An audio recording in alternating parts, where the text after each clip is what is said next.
Welcome back to Second Breakfast and our ongoing horror discussions, bringing you the best thoughts, theories, and literary analysis this side of the small order of the loaded fries at Alamo Drafthouse. Oh, that was very which specific. Is absolutely to die for, and something we indulged in during one of these movies. It is really life-changing that they added a small size to that, because before it was like, do you want to strap in? Do you want to ruin your life and have an entire order of loaded fries? Buckle in. It comes with a helmet. Yeah, exactly. So the small size, life-changing. It's perfect. I'm excited for this. It's going to be more conceptual today, right? Yes. So we're talking about 3 horror movies today, but we're also zooming out and talking about a subgenre within horror that we really love and don't have enough occasion to talk about. So it's true. The movies we're playing with today are The Monkey, Heart Eyes, and Companion, which are all a lot of fun. I had a good time with all of them, but I'm more interested in that zoomed out perspective because I want to start with this just base level observation that I had that began the spark of the notes of why we're all here.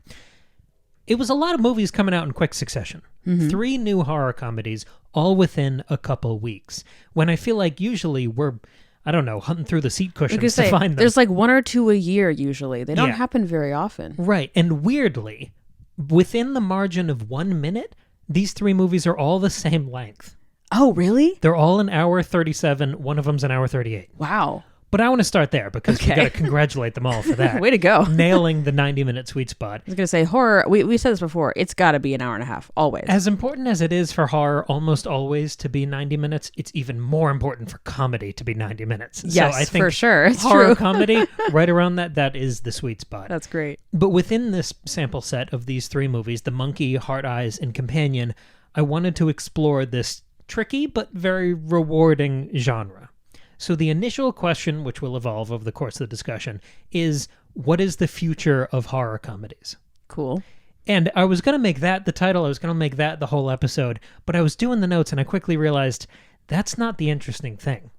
Because the more I thought about these movies, The Monkey, Companion, and Heart Eyes, the future of horror comedies in the structure of these 3 movies, the future is the past. Okay. So let's talk about that for a second. Okay, cool. Sounds so great. The Monkey, which was the new Osgood Perkins film. He did Longlegs last year, which we loved so much. The second we came out of this movie, which we absolutely loved, I think this was, not that it matters, our favorite of the 3. It was definitely our favorite of these 3, yeah. But we couldn't stop talking about how this felt like Sam Raimi. Yes. How this felt like Evil Dead. If it's specifically Army of Darkness, the 3rd Evil Dead, yep. The one where he goes back in time to the Middle Ages. Specifically, even further, the first half of Army of Darkness. Yes, because for sure. It's not just that it is splatter, slapstick horror. It is so quick and punchy. It's every second has a great gag or a line. And the editing is really like harsh and strong and really, really fun. It's relentless in a good way. It's unsentimental. It moves at this incredible pace. But also The Monkey it's reminding us of Sam Raimi, and technically it's also adapting a Stephen King short story. Sure. So both of those are kind of pulling from the past. So we're just in the 80s. Maybe that's why we liked it so much. And then Companion, and this might be, correct me if I'm wrong here, but Companion really reminded me of the 2010s, like elevated, in air quotes, elevated horror trend. Okay. Where it was this kind of high concept pitch that had a mounting social commentary as the film went on. Yes. It reminded me of the most recent Scream sequels in that way. Yeah. And it was funnier than like the elevated horror that you might be talking about of 2010s, right? And I think it was it accomplished that, I think, better than maybe those Scream sequels. And I think the term elevated is always derisive when it's used in horror because it has that comparative kind of sneering, condescending thing. As if it's the rest of horror is less than or lower. I think a better way, it's high concept. It's got this sci-fi robot-y girlfriend thing that is more high concept. It's almost a sci-fi pitch. And then Hard Eyes very much brought me back even further to rom-coms that we grew up with. I was going to say, that felt like a 2000s movie. Like, there were definitely things and references in that movie that cemented it in the 2020s, but its style and overall feeling felt very, like, 2005. And I really liked that about it. Because in that era, horror comedies were more straight-up parodies of horror. Yes. You remember they made that Vampires Suck movie after Twilight? Yeah, or I'm thinking like Scary Movie. Yeah. It was an ironic, tongue-in-cheek kind of horror parody send-up of horror as much as it was of those rom-coms that we loved in that era. Right. And I guess in that respect, Hard Eyes reminded me more of the earlier Scream movies than the more navel-gazy later ones. Certainly, yeah. So, yes, I'm glad you caught the whiff of where I'm going here. Companion feels like the 2010s. Hard Eyes feels like the 2000s. And The Monkey feels like the 1980s. Okay, yeah. So then the thesis developed. And now I'm thinking, okay, are all modern horror comedies time machines? Where they kind of bounce off of the aesthetics or the structure of an earlier age. And I wanted to play the other side of that for a second, because these movies, you couldn't drop them in a marathon of films from their era, from those eras. You would notice that they were different. Yeah, right. They're distinct and like certainly of, like I said with Hard Eyes, they're of our time now. There's just a lot of references and structures that they're pulling from. Right. Yeah. And I want to play with the modern sensibilities that all of these films have, just to keep it within the alliteration that I find so fetching. Okay. The Monkey has a frantic pace that feels very modern. True. Companion has an interest in politics that feels quite modern. Yeah, and technology and like AI and our current, fears about that. Yeah. Yes, and Hard Eyes has a production value that feels distinctly modern. Yeah, and they're also, I think, really exploring gender dynamics and like commentary. Like there's a commentary on like modern like dating in the 2020s and like what that looks like. So yeah, there's that modern element to it. It's not quite as heavy-handed as it is in Companion. No. I think it's more on the margins. It's more in the setting than it is I feel like that's almost the primary interest of Companion. Yes. Is that sort of satirical observation. But the other thing that feels very modern is that these movies largely have quite small budgets. Yeah. Which is how horror has survived and thrived in the last couple decades, since kind of the heydays of the 80s and the 90s and the 70s and all the classics that you and I love to talk about. Because The Monkey and Companion both have budgets of right around 10 million. Okay. And Hard Eyes has a budget at 18 million. Wow, that seems kind of steep. It is. I think it's too high. And because where did that go? Well, I think it's what we just talked about of the production value of Hard Eyes. Yeah. I noticed that from the very first moment. It does look a little too clean and nice. It's slick. Yeah. It's polished. Yeah. And as much as I can admire that from a production perspective, I don't think it served the movie. No, I don't think so either. It was nice to look at, but yeah, it was almost distracting. Yes. Yeah. Yes. I think I prefer a little more grime in my horror. And like in something like Companion, there like that was present in some moment, like parts of the movie, but where it served the story when he's like living this fantasy with this spoiler with this robot girl, right? But then it breaks down and gets grittier in other areas, and so yeah, that makes more sense. But then something else that I noticed that felt very modern about these three movies, because if you go back to any era, whether it's the 2010s, 2000s, or all the way back to the 80s, most horror movies that do well or are well received get sequels and become a franchise. True. And I was thinking about these three movies, and to me, they all feel standalone. Oh, yeah. They're very complete. They kind of just came out like last month. Yeah. So we don't know if they'll get sequels, but I think they're built in a way that those older films are not. Yeah. Because all three of these movies, I guess minor spoilers, they all have blowout endings. I'm thinking particularly of Hard Eyes. The last 20 minutes of it is all of the twists and reveals and resurrections that you would, say, in the Scream franchise, you would pad out over 3 or 4 movies. Or like the Halloween movies, right? Yeah, that's true. They kind of like get it all taken care of there and then it's done. Companion does the same thing. Yeah, and with The Monkey, that's like I think the one that you could make an argument for making sequels, but there's no more source material to draw from, right? And because it's based on that Stephen King story, and I just don't really get the sense that they would want that Osgood Perkins would want to do that, or that they would really want anybody else to do it. I don't know. I think with Companion and Hard Eyes, they kind of exhausted all the threads of where the story could go, because they almost condensed all the sequel material into those rushing last 20 minutes. Not in a bad way, but those crescendos, they just layered in all of the twists you could do. Yeah. I feel like The Monkey resolved its story. It's about a family, so once you get rid of a certain number of family members, and you resolve the monkey thing, there's just nowhere else for the story to go. Right. And and the father and son seem to sort of have a agreement on what they're going to do and how they're going to, get over this hurdle that he and his brother could not as kids. Like they've got a plan, and it seems pretty foolproof. I mean, again, there could be an avenue, like if someone really wanted to make a sequel, they can make the story work and do it. Sure. But I don't see the movie really wanting that option at the end of it all. And I think that is more of a modern phenomenon. Where look at how many streaming shows get canceled after 1, 2, or maximum 3 seasons. Right. I was going to say, I think we're just tired of franchises. I think there's so much stuff. There are so many movies and shows, even us doing this show. If we did an episode every day, we couldn't cover everything we wanted to see, never mind talk about. Of course, yeah. So I think with that glut of content, nothing does super well unless you're a Marvel thing, unless, occasionally 1 or 2 things a year breaks into the monoculture or the zeitgeist for a second. Oppenheimer. But everything else, even unbelievable, amazing works, exist on the margins. Yes. And it's impossible to get attention. Look at how perfect Strange Darling was last year. Oh my God. Yeah, that was so good. I wish that had the Oppenheimer treatment. I thought that movie was incredible. It was. But very few things get that attention. So I think when you do finally get the movie greenlit, there is this kind of kitchen sink impulse of, this is our one at bat. Right, this is our one chance. Everything.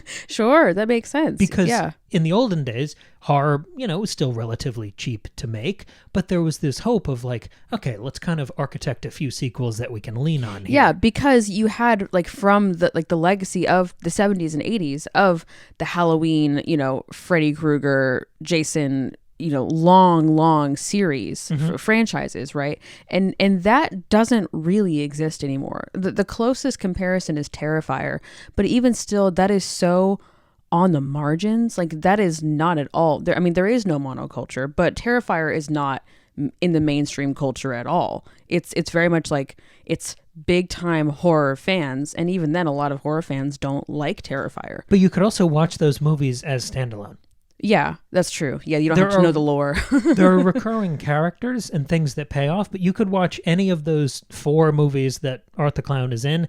You could watch them on their own and you'd be fine. Yeah, right. Like I think the horror franchise just doesn't really exist anymore, and I don't think anybody wants it to exist anymore. People like these standalone, interesting, let's play around with this idea for 90 minutes and then let's do something else totally different at the next movie you see. People, I think in horror, it's much more about studios and creators than it is about franchises. The biggest name in horror is Ari Aster. You think? I think he has the most the broadest reach. I think he goes beyond just horror fans. Osgood Perkins and Robert Eggers are like horror people love those guys, right? But I think Ari Aster expands beyond that. But you know what I'm saying? People are like, oh, I want to see the next Ari Aster movie, not I want to see the next Terrifier movie. I think Nosferatu might have given Eggers the edge there. You might be right. Yeah. But yes, I do get you see what I'm saying? Yeah. Or it's I want to it's an A24 movie, or it's a Neon movie. Yep. That's much more what people follow now, and it's less about franchises and IP. Totally. In horror, I should say, because the idea of following IP is still huge in other genres, but not so much in horror. But to tie it back in more closely to horror comedies in particular, the fact that these 3 films, which do all stand on their own, I'm not saying that they're derivative, but they're clearly referential. The Monkeys playing in the 80s sandbox, Companion, I think, in the 2010s, and Hard Eyes in that beautiful early 2000s, How to Lose a Guy in 10 Days kind of. Yeah. I love that framework. Me too. So then I think the thesis evolves again, and my question now is, does this genre of horror comedies, does it need a target era? Or some sort of jumping off point? Does it need, maybe this is part of the comedy aspect of it, does it need something to riff on? I'm thinking of last year with, or maybe it was 2 years ago, who knows about the passage of time, Eli Roth's Thanksgiving. Which was so wonderfully riffing on the classic John Carpenter formula of Halloween. Yeah, that was 2023 when that came out. Okay, perfect. Or even the Ty West X trilogy with Mia Goth, where all of those films are very clearly referencing a specific era and aesthetic of horror. Yes. Do you think horror comedies need a target era? Do they need a jumping off point like that? They might, because it's such a, I feel like that genre is so it's not I won't say it's unique, but it feels very specific and like of a certain time, but maybe not, because these are referencing different times. I don't know. It's tough, and I don't think there is a clean answer. I was just throwing it to you. I feel like there seems to be a need for horror, especially horror comedy, to be like simultaneously very of its time and also timeless. Like you want things to stay funny and stay scary. Like that's the hard thing about comedy, is our sensibilities change so much over time. So like a lot of things that were funny in the 80s are not funny now. Pop culture references. And I don't even mean just like with like PC culture. I just mean like, oh, that's not funny anymore. It's not even what I mean. It's just like some stuff doesn't land anymore. Our sensibilities have changed. And so I feel like the best horror comedies, they are funny the day they come out, and they're funny 40 years later. They're evergreen. Like Evil Dead. Yes. Right? Yes. So I think you have to cement it in a time, but also make it universal and timeless. So it's hard. I don't know if I'm answering your question. No, I think you are, because I don't think it has a clean answer. I think most of them do need some sort of target, something to riff on. I think that's the thing you're making fun of. I think that's where the comedy comes Maybe in. that's what it is. And like the thing it's making fun of, you have to be able to understand, whether that means it's of a specific time, but it's so memorable that you still understand it, or it's making fun of something that is more universal. Right. Yeah. And then I think, just to play the other side again, I was trying to figure out if there are any horror comedies of this new decade, which we're halfway through somehow already. I know. For a long time, I've been like, how can we even talk about the 2020s? And I'm like, oh, we're literally halfway through. I guess now's the time. Yeah. So I was trying to think if there are any non-referential 2020s horror comedies.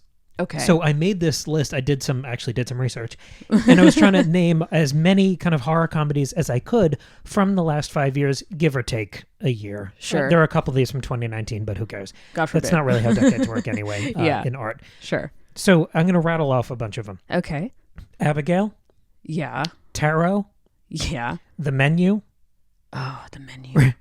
Ready or Not, which we loved. I know that's a couple Ready years before, but I really love that one. Yeah. Beau is Afraid. Barbarian. Ooh. Lisa Frankenstein. Okay. Terrifier, which you already got to. Malignant.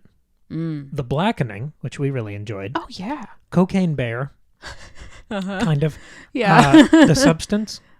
Oh, you're putting that as horror comedy? That's how it's classified. I mean, I guess many places online. That one is so hard to. I can see an argument for putting it there. Okay, yeah. Late Night with the Devil. Oh yeah, is also classified that way. Five Nights at Freddy's. Yeah, and the Winnie the Pooh Blood and Honey.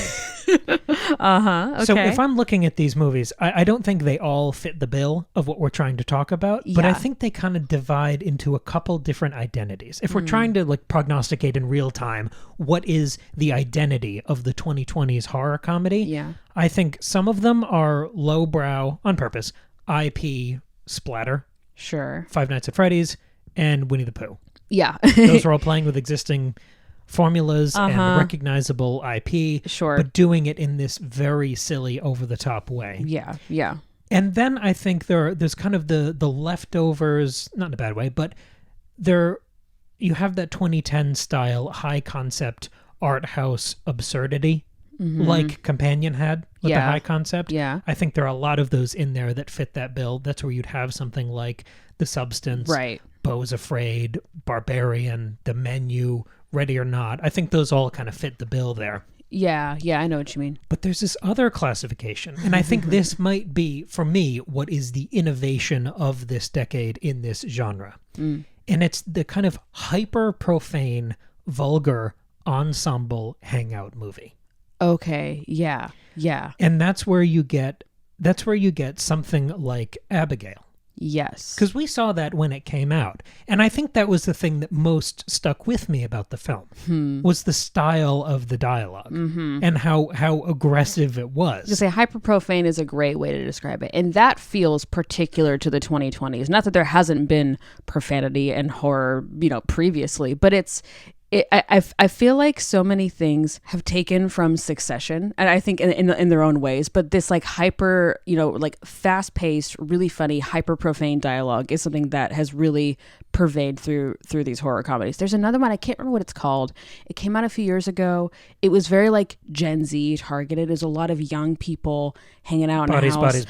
Bodies. Yeah. I didn't see it, but I saw enough about it to know that it belongs in this category. And we keep seeing that trailer for the Death of the Unicorn. Yes. I think that's the same kind of thing. And some of the ones we named before have that style of dialogue where it is an ensemble, where it feels like friends hanging out, just sniping in lines. Yes. Abigail had that, definitely, especially with the profanity. I thought it rarefied that into an art form. I really enjoyed Abigail. Me too. It wasn't good, but I really enjoyed Dan it. Stevens was great. I mean? Yeah. I feel like The Menu had some of that because it was all these diners grouped together. Ready or Not had that with the family. Certainly. And it's not just an ensemble with 4 or 5 people. There's a real broadness in the cast here. Yeah.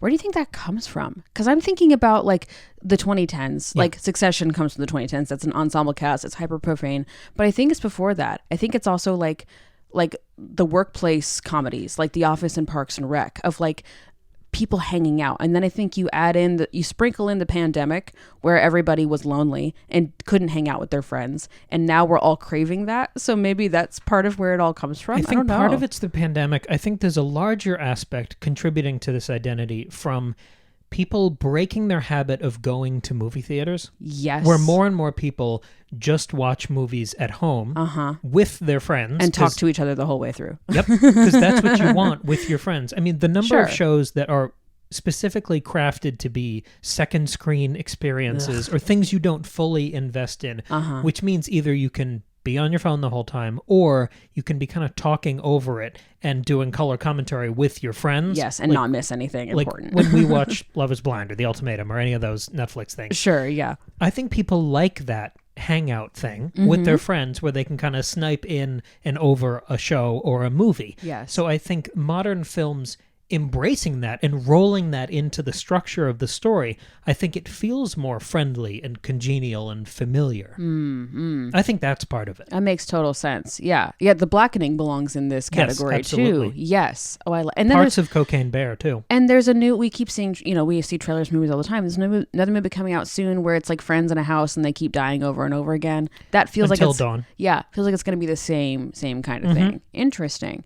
But what's interesting is that these 3 movies we're talking about don't really have that. Well, I think Companion does. Okay, that's the close. Yeah, I think Companion really does. That's true. Because that's an ensemble. It's a smaller ensemble, but it's an ensemble. It's everybody hanging out, and there is a lot of Now that I'm thinking about it, there's a lot of back and forth, intense, profane dialogue, and like lots of jokes sprinkled throughout. And I think that might make sense because Companion, like we said before, is the one that most reminds me of the 2010s. So if it's carrying over and almost acting as this bridge from the 2010s to the 2020s, it's got that high concept pitch with the robot thing. And I think a lot of these are kind of the spiritual successors of Get Out, right? Everyone likes the high concept thing, but you're adding in a bunch of kids, swearing and yelling at each other the whole time. There's not a whole lot of comedy in Get Out. I mean, there are funny moments, but in a horrible way. It's very dry, right?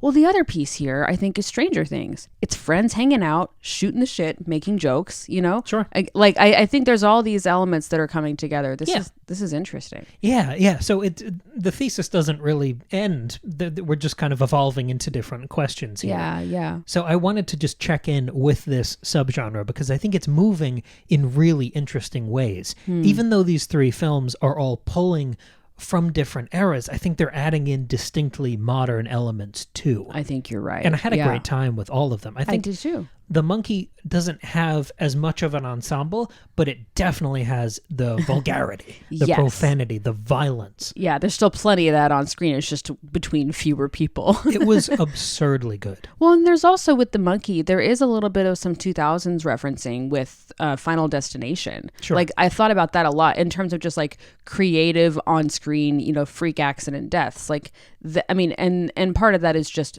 Stephen King wrote it first, so maybe that's interesting. But, you think about Final Destination when watching this. This is doing it in a totally different way, and it feels unique and has its own identity, but that reference is still there in your head. It was gleeful in a way that reminded me of some of the early 2000s. Yes. Where I think you got a lot of irony and high concept stuff in the 2010s. I think this brought me back to like how delicious a lot of Final Destination can feel. Yes. The guy getting cut in half with the phone lines. I was going to say, I think like 2000s horror and horror comedies are much meaner and like so much less forgiving, right? And just like gross for the sake of being gross. But that's great. Which I funny. Really enjoy. Yeah, I don't look down on that at all. Right, and so this kind of marries all of that. Slapstick cannot be kind. No. That's why it's so funny. Why do you think we all watched America's Funniest Home Videos for 10 years? It's because it's just watching people fall down. Fail Army. It's hilarious. Yeah. There's a continuity with all of this. But I just thought,